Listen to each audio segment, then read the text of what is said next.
Untuk membuktikan seberapa kencang dan performanya laptop ini setelah di-upgrade menjadi RAM 12GB, kita akan membuktikan dengan membuka Adobe Premiere Pro 2021 seberapa lama.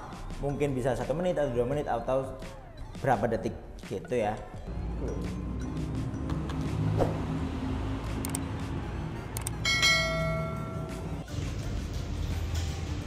Ya, ini kita buka, tapi aku lupa timer, mungkin jaraknya 5 detikan lah.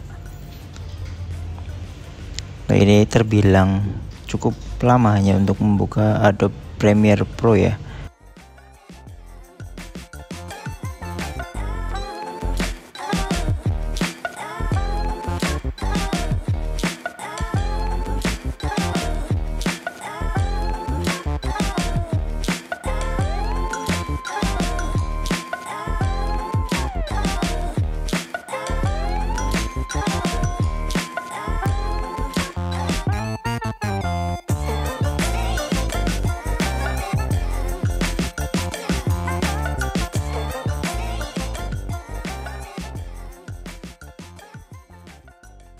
Bisa sampai 1 menitan, jadi direkomendasikan untuk ganti SSD begitu.